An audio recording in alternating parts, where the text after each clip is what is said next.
So hello mga ka-fanatics, bali may papakita ko sa inyo para masabi sa inyo kung gaano ako ka-fanatic sa mga beauty pageants. Bali ito na halungkat ko sa bahay yung aking ginawang clippings noon nung kadalagahan. Wow.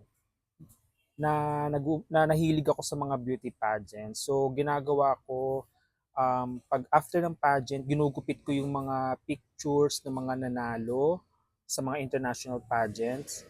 So, dati, syempre, Big Four pa lang yung kilala, yung Miss Universe, Miss World, Miss International, at Miss Earth. So, narito yung aking scrapbook clippings na ginawa dati. So, yan, meron akong four, nakadivide siya sa apat. So, meron akong Miss Universe. Tapos, syempre, yung Miss World.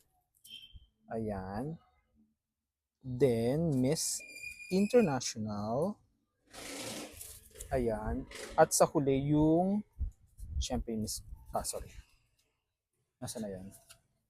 Ang Miss Earth. Ayan. Wait lang. Okay. Ayan. Ang Miss Earth. So, papakita ko sa inyo lahat yung mga ginawa ko. So, ayan. Start tayo dito sa Miss Universe.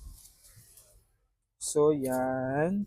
Meron dyan yung Miss Universe History and mga trivia. Tapos syempre yung Miss Universe venues. Ayan, nag-stop na ako nito kasi nakapag-abroad na ako niyan. Hindi ko na siya na-update. Tapos Miss Universe title holders. Ayan. Nandito yan. So hindi ko na siya na-update guys eh.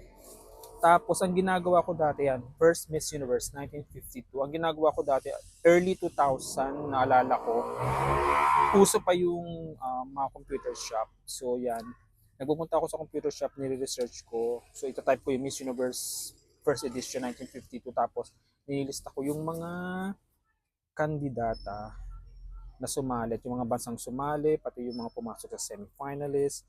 Tapos pag nakakita ko sa mga dyaryo ng mga clippings, ayan, dinugupit ko at dinidikit ko siya.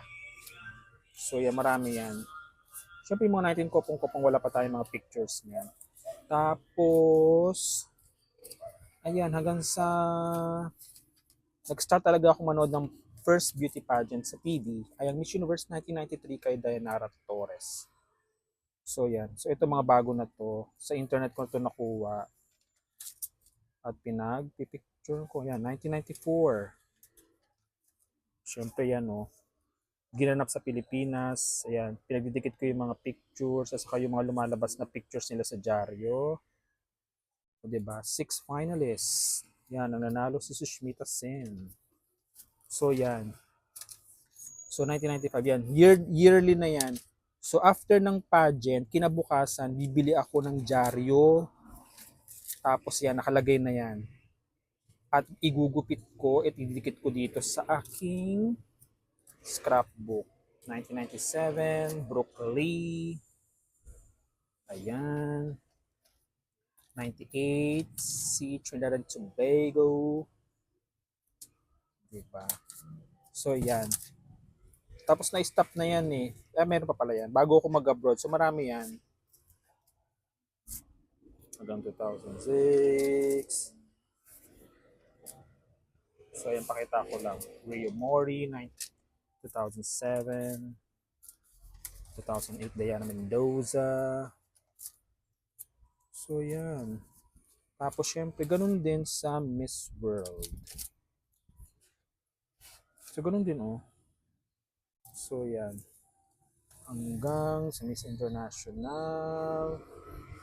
Yan, ginugupit ko talaga.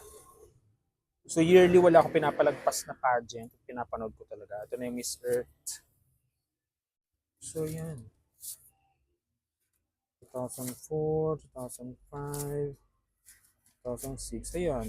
Hanggang sa nakapag-abroad na ako at hindi ko na siya na-update.